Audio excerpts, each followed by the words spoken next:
दोस्तों, मुस्लिम league mutton मछली से घूमते हुए मोदी मंगल सूत्र तक पहुंचे, फिर भैंस पर कूदे और अब पाकिस्तान पहुंच गए हैं। लेकिन संभावित हार का डर फिर भी दूर नहीं हो रहा है। किसी भी तरह इस बेचैनी से मोदी को राहत नहीं मिल पा रही है। दरअसल मोदी और बीजेपी के लिए इस बार हालात प्रथम माह से मोक्ष का पाता है, यानी पहले ही कौर में मक्खी गिरने वाली हो गई है। फरवरी में इलेक्टोरल बॉन्ड पर सुप्रीम कोर्ट का फैसला आया तो बीजेपी के भ्रष्टाचार विरोधी अभियान की पोल खुलनी शुरू हो गई। इसके बाद मुसीबतों का सिलसिला ऐसा शुरू हुआ कि अभी रायबरेली और अमेठी तक जारी ही रहा और आगे भी न जाने बीजेपी के लिए कौन सी मुसीबतें सिर उठाए खड़ी होंगी। इलेक्टोरल बॉन्ड के साथ साथ राहुल गांधी की भारत जोड़ो न्याय यात्रा में उठाए मुद्दों पर बीजेपी फंसी। उसके बाद इंडिया गठबंधन को तोड़ने की कोशिशें बीजेपी के लिए उलटी पड़ी और फिर कांग्रेस का घोषणा पत्र आया तो मोदी ने सोचा कि इसे मुस्लिम लीग की छाप बताकर लोगों को बहका लेंगे। लेकिन यहां कांग्रेस ने चैलेंज कर दिया कि इसमें बताए गए वादों में मुस्लिम लीग कहां नजर आ रहा है। मोदी बता दें और इस चैलेंज से छुटकारा पाने के लिए मोदी ने मंगलसूत्र छीनने का डर फैलाने की कोशिश की।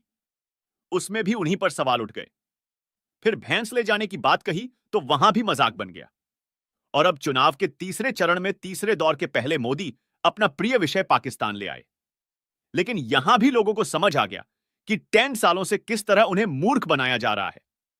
पाकिस्तान की बात करने वाले मोदी आज तक यह नहीं बता पाए कि पुलवामा हमले के पीछे असली जिम्मेदार लोग कौन थे और क्यों मोदी अपने सैनिकों की रक्षा नहीं कर पाए। इस बीच कर्नाटक में प्रज्वल रेवन्ना मामले में भी मोदी पर सवाल उठे कि आखिर उन्होंने एक कथित बलात्कारी के लिए वोट क्यों मांगे। राहुल गांधी ने इस मामले में मोदी पर तीखा हमला बोला है। राहुल गांधी ने एक ट्वीट भी किया है। इस ट्वीट में राहुल गांधी लिखते हैं कि कर्नाटक में भाजपा समर्थित हैवान ने सैकड़ों महिलाओं और उनके परिवारों को ऐसा मानसिक आघात दिया है कि सोचकर भी आत्मा सिहर उठती है। मैं आपकी पीड़ा और वेदना को समझता हूं और भयंकर अत्याचार के खिलाफ न्याय की लड़ाई में आपके साथ खड़ा हूं। चुनावी शोर के बीच आपके साहस और संघर्ष को हम दबने नहीं देंगे। मैंने कर्नाटक के मुख्यमंत्री को पत्र लिखकर उस हैवान के लिए कड़ी से कड़ी सजा सुनिश्चित करने और पीड़ित परिवारों को हर संभव सहायता मुहैया करवाने का आग्रह किया है। मैं हर पीड़िता और उसके परिवार को विश्वास दिलाता हूं, आज आपका संघर्ष कल एक ऐसा देश बनाएगा जहां किसी महिला के सम्मान से खिलवाड़ करने की सोचने पर भी प्रज्वल रेवन्ना जैसे हैवानों की रूह कांप उठे। तो राहुल गांधी के इस ट्वीट से समझा जा सकता है कि इंडिया गठबंधन को अपनी जीत का यकीन है और उस यकीन के भरोसे वह पीड़ितों के लिए न्याय का वादा कर रहे हैं। मतलब पिछले 3-4 महीनों की चुनावी हलचलें यही बता रही हैं कि मोदी जिस मुद्दे को उठा रहे हैं वही उनके लिए मुसीबत बन रहा है। इसका सीधा सा कारण यह है कि मोदी जनता के मतलब के मुद्दों पर बात नहीं कर रहे हैं। केवल कांग्रेस और गांधी परिवार को कोसने का काम कर रहे हैं नरेंद्र मोदी। जबकि राहुल गांधी और प्रियंका गांधी मोदी को अब सीधे सीधे चैलेंज कर रहे हैं कि जनता के मुद्दों पर बात करने करके वह चुनावी मैदान में आए। जाहिर है कि मोदी इस चैलेंज को स्वीकार करने की हालत में नहीं है। मोदी की मुसीबत में कांग्रेस की शतरंजी चाल ने भी इजाफा कर दिया है, जिसका हालिया उदाहरण अमेठी और रायबरेली में देखने को मिला। दोस्तों, जहां कांग्रेस ने 3 मई को नामांकन के आखिरी दिन अपनी चाल चली है, तो आइए दोस्तों आज आईने की नजर से पड़ताल करते हैं कि क्या कांग्रेस की चाल में फंस गए हैं नरेंद्र मोदी, और यह भी समझेंगे कि बीजेपी ने कांग्रेस को अनाड़ी समझकर क्या अपने पैरों पर कुल्हाड़ी मार ली है। लेकिन आगे बढ़ें उससे पहले देखते हैं प्रियंका गांधी का एक बयान जिसमें उन्होंने खोल दी है नरेंद्र मोदी की पोल। आइए देखिए। प्रधानमंत्री आपके सामने झूठ तो बहुत बोलते हैं, लेकिन अब तो फिजूल की बातें करने लग गए हैं। पहले झूठ तक सीमित था, अब अजीब अजीब सी बातें। आपकी 2 भैंसें हैं तो कांग्रेस एक भैंस चुरा लेगी।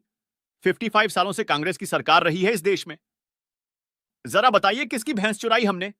किसी के गहने चुराए, किसी के मंगलसूत्र पर आंच आने दी? आपको बता दूं कि प्रियंका गांधी ने यह बयान मोदी के गढ़ गुजरात में जाकर दिया है। घर में घुसकर मारना किसे कहते हैं?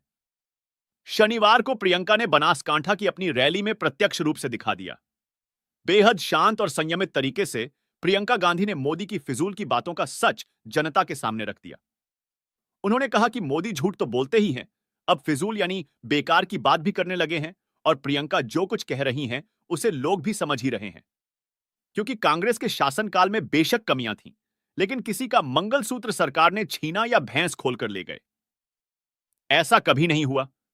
मोदी बिल्कुल बेकार की बातों में लोगों को उलझाने में लगे हैं, जबकि देश उनसे महंगाई, बेरोजगारी, जातियों के नाम पर होने वाले झगड़ों, अल्पसंख्यकों के साथ हो रहे भेदभाव, दलित और आदिवासियों की मुश्किलों और महिलाओं की सुरक्षा जैसे जरूरी सवालों पर आश्वासन भरे जवाब चाहता है। लेकिन मोदी के किसी भी भाषण में इनमें से किसी मुद्दे पर बात नहीं हो रही। सिर्फ गांधी परिवार, कांग्रेस और इंडिया गठबंधन पर हमला बोलने में मोदी लगे हुए हैं।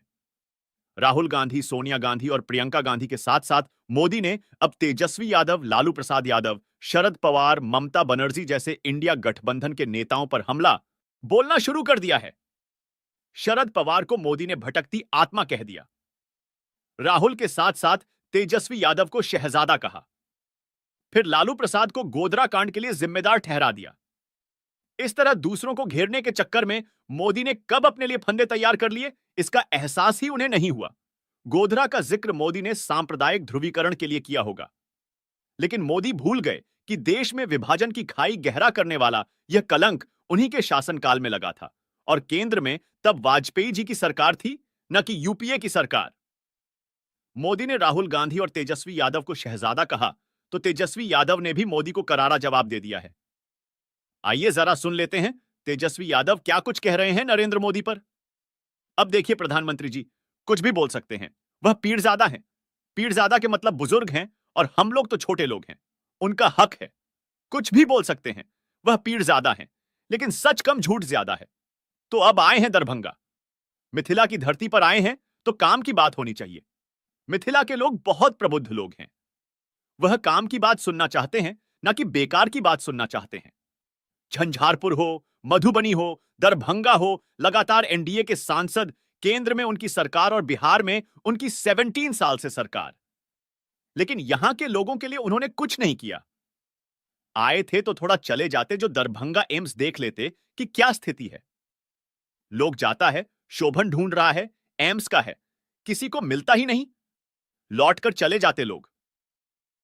पता नहीं प्रधानमंत्री जी को कौन जानकारी दे देता है कि एम्स बन गया। अरे जमीन तो हमने दिया था एम्स का, 17 महीने में शोभन में और डीएमसीएच का अलग से विस्तार का। जो 25 बेड का करना है वह सारा हो रहा है डीएमसीएच का। लेकिन काम की बात जो है प्रधानमंत्री जी को करनी चाहिए।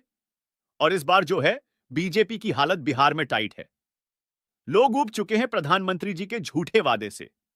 तेजस्वी यादव ने बता दिया कि लोग मोदी के झूठे बयानों और बातों से ऊब चुके हैं, और बिहार में बीजेपी की हवा टाइट है। यह वही बिहार है जहां पिछली बार 40 में से 40 सीटें एनडीए ने जीती थी, लेकिन इस बार माहौल बिल्कुल बदला हुआ है। तेजस्वी यादव पूरे बिहार में लगातार घूम रहे हैं, और अब तक कम से कम 97 रैलियां कर चुके हैं।